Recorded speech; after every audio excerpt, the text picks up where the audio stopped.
السلام علیکم ورحمۃ اللہ وبرکاتہ۔ ناظرین، خوشگوار زندگی کے رہنما اصول 12 ہیں، جن میں سے کچھ اصولوں کو تو میں نے آپ کے سامنے پیش کیے ہیں پچھلے 2 ویڈیوز میں، اور انہی 12 اصولوں میں سے کچھ اصول ابھی باقی رہ گئے ہیں جن کی تفصیل میں آپ کے سامنے اس ویڈیو میں پیش کروں گی۔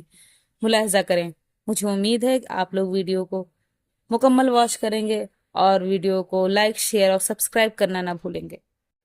ناظرین، چھٹا اصول ہے ذکر الہی۔ جو لوگ دنیاوی تکالیف و مصائب کی وجہ سے ہر وقت غمگین رہتے ہوں اور غموں اور صدموں نے ان کی خوشیاں چھین لی ہوں، ان کی طبیعت کو سکون پہنچانے اور اطمینان قلب کے لیے چھٹا اصول ذکر الہی ہے۔ اللہ تعالیٰ فرماتے ہیں الذین آمنوا وتطمئن قلوبہم بذکر اللہ الا بذکر اللہ تطمئن القلوب۔ جو لوگ ایمان لاتے ہیں اور ان کے دل اللہ کے ذکر سے مطمئن ہو جاتے ہیں، یاد رکھو دل اللہ کے ذکر سے ہی مطمئن ہوتے ہیں۔ سب سے افضل ذکر لا الہ الا اللہ ہے۔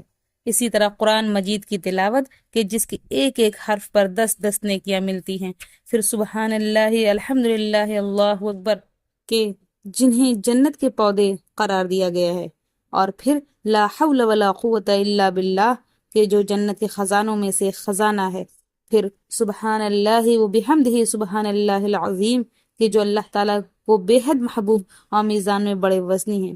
قرآن مجید کی اس آیت کی روشنی میں ہمیں بحیثیت مومن اس بات پر یقین کامل ہونا چاہیے کہ ذکر الہی سے ہی دلوں کو تازگی ملتی ہے، حقیقی سکون نصیب ہوتا ہے اور پریشانیوں اور غموں کا بوجھ ہلکا ہوتا ہے۔ لیکن افسوس ہے کہ آج کل بہت سارے مسلمان اپنے غموں کا بوجھ ہلکا کرنے اور دل بہلانے کے لیے گانے سنتے اور فلمیں دیکھتے ہیں، حالانکہ اس سے غم ہلکا ہونے کے بجائے اور زیادہ ہوتا ہے، کیونکہ گانے سننا اور فلمیں دیکھنا حرام ہے، اور حرام کام سے سوائے غم اور پریشانی کے اور کچھ نہیں ملتا۔ رسول اللہ صلی اللہ علیہ وسلم کا ارشاد ہے، میری امت میں ایسے لوگ ضرور آئیں گے جو زناکاری، ریشم کا لباس، شراب نوشی اور موسیقی کو حلال سمجھ لیں گے۔ ان چاروں چیزوں کو حلال سمجھنے سے مراد یہ ہے کہ حقیقت میں حرام ہیں، لیکن لوگ انہیں حلال تصور کر لیں گے، گویا یہ حرام نہیں۔ موسیقی کس قدر بری چیز ہے، اس کا اندازہ آپ اس سے لگا سکتے ہیں کہ رسول اکرم صلی اللہ علیہ وسلم نے اسے زناکاری اور شراب نوشی جیسے بڑی ہی بھیانک گناہوں کے ساتھ ذکر کیا ہے۔ اور جو لوگ فلم بینی کرتے ہیں، انہیں اللہ تعالیٰ کے یہ فرمان ذہن میں رکھنا چاہیے، قل للمؤمنین یغضوا من ابصارهم ويحفظوا فروجهم ذلك ازکى لهم ان اللہ خبیر بما یصنعون۔ مسلمان مردوں کو حکم دو کہ وہ اپنی نگاہیں نیچی رکھیں اور اپنے شرمگاہوں کی حفاظت کریں، یہی ان کے لیے پاکیزگی ہے، اور وہ جو کچھ کرتے ہیں اللہ تعالیٰ اس سے باخبر ہے۔ ناظرین، 7واں اصول ہے شکر۔ کامیاب و خوشحال زندگی کے حصول اور پریشانیوں سے نجات کا 7واں اصول ہے اللہ تعالیٰ کی بے شمار و انگنت نعمتوں پر اس کا شکر گزار ہونا، کیونکہ جب ہم اس کی نعمتوں پر شکریہ بجا لائیں گے تو اللہ تعالیٰ ہمیں اور زیادہ نعمتوں سے نوازے گا۔ اللہ تعالیٰ کا فرمان ہے وَإِذْ تَعَذَّنَا رَبُّكُمْ لَئِن شَكَرْتُمْ لَازِدَنَّكُمْ وَلَئِن كَفَرْتُمْ إِنَّ عَذَابِي لَشَدِيدٌ۔ اور یاد رکھو تمہارے رب نے خبردار کر دیا تھا کہ اگر شکر گزار بنو گے تو میں تمہیں اور زیادہ نوازوں گا، اور اگر ناشکری کرو گے تو پھر میری سزا بھی بہت سخت ہے۔ اس آیت میں اللہ تعالیٰ نے اپنے شکر گزار بندوں کو اور زیادہ نعمتوں سے نوازنے کا وعدہ فرمایا ہے۔ اس سے معلوم ہوا کہ اگر موجودہ نعمتوں پر اللہ تعالیٰ کا شکریہ ادا کیا جائے اور انہیں اس کے اطاعت میں کھپایا جائے تو نہ صرف وہ نعمتیں بحال رہتی ہیں بلکہ اللہ تعالیٰ مزید نعمتیں عطا کرتا ہے اور اپنے شکر گزار بندوں کی زندگی کو خوشحال بنا دیتا ہے۔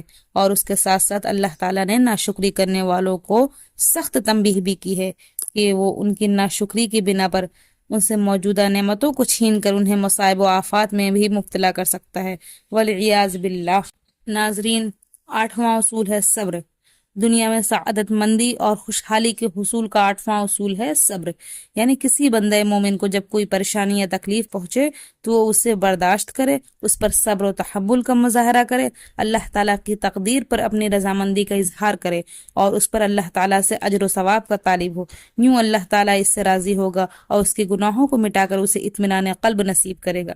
دنیا میں ہر مومن کے مقدر میں اللہ تعالیٰ نے کوئی نہ کوئی آزمائش لکھ رکھی ہے، اللہ تعالیٰ فرماتے ہیں اور ہم تمہیں ضرور آزمائیں گے، کچھ خوف و ہراس اور بھوک سے اور بال و جان اور پھلوں میں کمی سے، اور آپ اے محمد صلی اللہ علیہ وسلم صبر کرنے والوں کو خوشخبری دے دیجئے، جنہیں جب کوئی مصیبت لاحق ہوتی ہے تو وہ کہتے ہیں ہم یقیناً اللہ ہی کے لیے ہیں اور ہمیں اسی کی طرف لوٹ کر جانا ہے۔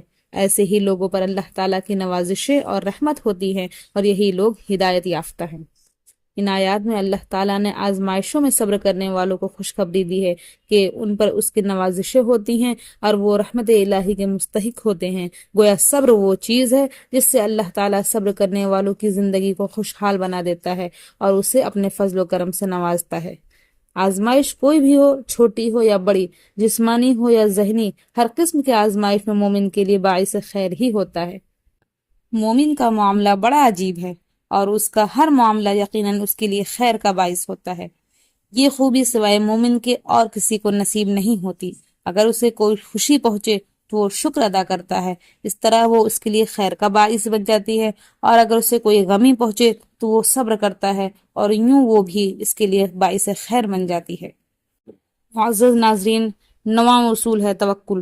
وہ لوگ جن پر دشمن کی شرارتوں اور سازشوں اور ان کے ہتھ کنڈوں کا خوف طاری رہتا ہو، اس کی وجہ سے وہ سخت بے چین رہتے ہوں، ان کی خوشحالی کے لیے خصوصاً اور باقی تمام لوگوں کے لیے عموماً نواں اصول یہ ہے کہ وہ صرف اللہ تعالیٰ پر توکل کریں، کیونکہ اللہ تعالیٰ ہی ہر شر سے بچانے والا ہے، اور اس کے حکم کے بغیر بڑے سے بڑا طاقتور بھی کسی کو کوئی نقصان پہنچانے پر قادر نہیں ہے۔